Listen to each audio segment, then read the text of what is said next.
guys, I am Chitranshi and welcome back to my channel. Hope you guys are doing great.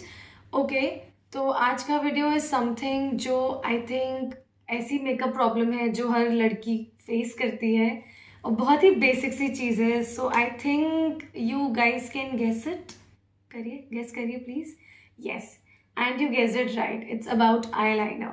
So eyeliner is something जो बहुत ही basic चीज़ है when you start doing your makeup, and at the same time it's a really basic step in your makeup. It can make or break your makeup look.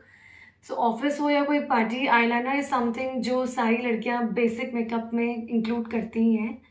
And इसके साथ सबसे बड़ी problem ये है कि whenever you try and apply liquid liner, जिनके भी hands बहुत ज़्यादा शेकी होते हैं, हाथ कांपते हैं, उन्हें बहुत प्रॉब्लम होती है आईलाइनर लगाने में. And same is the case with me. तो इसके लिए मैंने एक सोल्यूशन ढूंढा है and let me share it with you guys. देखते हैं क्या है वो सोल्यूशन.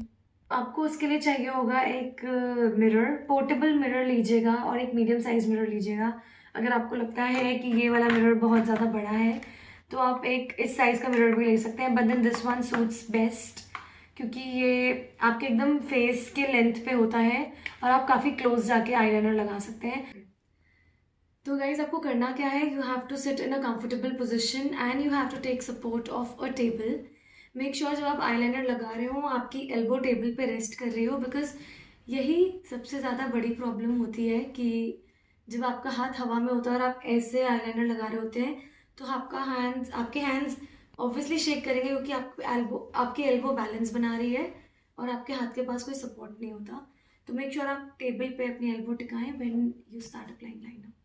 तो आपको क्या करना है, आपको लाइनर अपनी आईलिड के बहुत पास लगाना है. और अब आपका हाथ शेक नहीं कर रहा है तो ये बहुत इजी होगा. मैं अपनी ट्रिक बताती हूँ कि मैं क्या करती हूँ, बाकी आप देख लीजिएगा जो आपके लिए अच्छा लगे. मैं पहले कॉर्नर पे लगाती हूँ और उसको ऊपर ले जाती हूँ और इसको छोड़ देती हूँ. फिर मैं अपनी कॉर्नर यहाँ मतलब अपने आई कॉर्नर से शुरू करके आई की शेप को फॉलो करती रहती हूँ.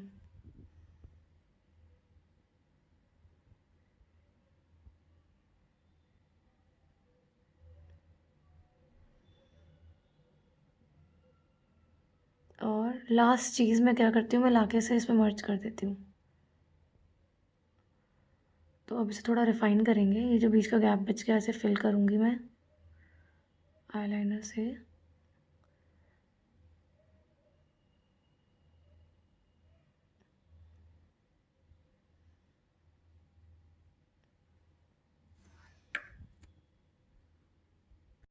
और जो भी आपके गैप्स रह गए हैं, मतलब जहाँ से भी आपको लगता है कि थोड़ा टेढ़ा है, वहाँ पे फिल कर दीजिए. जैसे कि मेरे को लगता है कि ये यहाँ थोड़ा टेढ़ा है तो मैं थोड़ा सा लाइनर लेके इसे फिल करूँगी.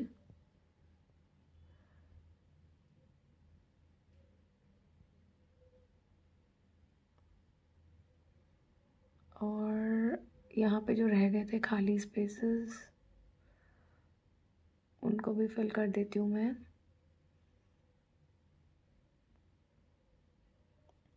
And yes, you're good to go. If you want, you can also apply kajal and close your look, but I only like liner, so that's how it is. So see how much difference a perfect liner could make to your face. इस आई पे मैंने कोई भी liner या काजल कुछ नहीं लगाया and this one has my perfect liner on. एक और फाइंडिंग है मेरी, एक्चुअली मेरी बहुत प्रॉब्लम है, मैं लिक्विड लाइनर्स नहीं लगा सकती थी, but then this is my first liquid liner जो मैंने कुछ साल पहले से लगाना शुरू किया था. तब से I only go for this because इसका ब्रश आप देख सकते हैं बहुत ही ज़्यादा अच्छा है. इट्स अ परफेक्ट ब्रश, इसकी लेंथ भी परफेक्ट है, इसकी टिप भी बहुत ज़्यादा पतली है. तो आप जिस भी टाइप का लाइनर लगाना चाहते हैं वो लगा सकते हैं. This is Lakme absolute shine line liner और मैं इस लाइनर का लिंक आपको डिस्क्रिप्शन बॉक्स में दे दूंगी. It's a perfect liner for those who are scared of liquid liners. तो प्लीज़ गो फॉर दिस, इसको भी ट्राई करिए, बहुत ही अच्छा लाइनर है. ये मेरी पर्सनल रिकमेंडेशन है. तो गाइज आपने देखा कि कितना ईजी हो जाता है with the support of table अपना आईलाइनर लगाना. बहुत इजी है, प्लीज ट्राई करिए ये trick and you will be thanking me for life. आप भी ट्राई करिए, थोड़ा प्रैक्टिस करेंगे तो एकदम परफेक्ट आ जाएगा दोनों आईज पे। मुझे भी बहुत टाइम लगा था एक से दूसरी पे, कभी एक पे ठीक आता था दूसरी पे नहीं, बट देन विद टाइम अब वो सही हो गया है, अब दोनों पे परफेक्ट आता है। तो ट्राई करेगा इन ट्रिक और प्लीज लेट मी नो कि कैसे रिजल्ट्स रहे। Do comment on this video and like, subscribe and share. So bye for now guys, I'll see you again with some new tips.